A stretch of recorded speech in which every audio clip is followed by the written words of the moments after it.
Everyone, আসসালামু আলাইকুম। মানসুরা রান্নাঘরে আপনাদের সবাইকে স্বাগতম। আজ আমি তৈরি করে দেখাবো কেক। তো কেক তৈরি করার জন্য আমি একটি বাটিতে দুটো ডিম ভেঙে নেব। তো দুটো ডিম ভাঙা হয়ে গেলে এর থেকে কুসুমগুলো আলাদা করে নেব। তো কুসুমগুলো আলাদা করা নেওয়া হয়ে গেলে এটাকে ইলেকট্রিক বিটার দিয়ে ডিমের সাদা অংশটাকে বিট করব।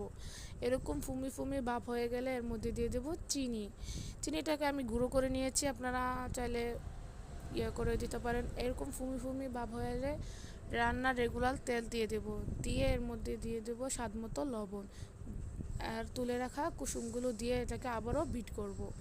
তো আমার বিট করা হয়ে গেছে। এর মধ্যে দিয়ে দেব বেকিং সোডা, বেকিং পাউডার দিয়ে এটাকে মিশিয়ে নেব। মিশানো হয়ে গেলে এর মধ্যে দিয়ে দেব ভ্যানিলা এসেন্স, আর আমি যেহেতু অরেঞ্জ ফ্লেভার ইউজ করব তাই অরেঞ্জ ফ্লেভার দিয়ে দেব। দিয়ে এটাকে মিশিয়ে নেব। মিশানো হয়ে গেলে এর মধ্যে দিয়ে দেব ময়দা দিয়ে এটাকে আলতোভাবে নেড়ে নেব, যেন ডিমের ফোমটা নষ্ট না হয়ে যায়। আলতোভাবে মেশানো হয়ে গেলে, তো আমার মেশানো হয়ে গিয়েছে। এখন একটা মোল্ডের মধ্যে পেপার দিয়ে এটাকে তেল দিয়ে ব্রাশ করে নেব। এই যে আমার ব্রাশ করা হয়ে গেছে, এর মধ্যে তুলে রাখা ব্যাটারটা দিয়ে দেব। ব্যাটারটা দিয়ে আলতোভাবে ঝেঁকে নেব, যেন ভিতরে কোনো হাওয়া না থাকে।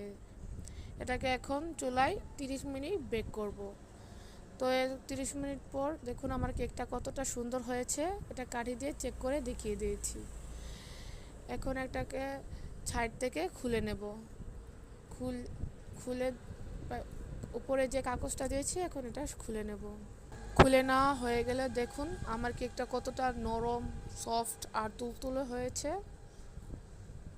আর খেতেও মজাদার হয়েছে। আপনাদেরকে কেটে দেখিয়ে দিচ্ছি ভিতরটা, দেখুন কতটা সফট হয়েছে। কেমন হয়েছে জানাবেন। আল্লাহ হাফেজ।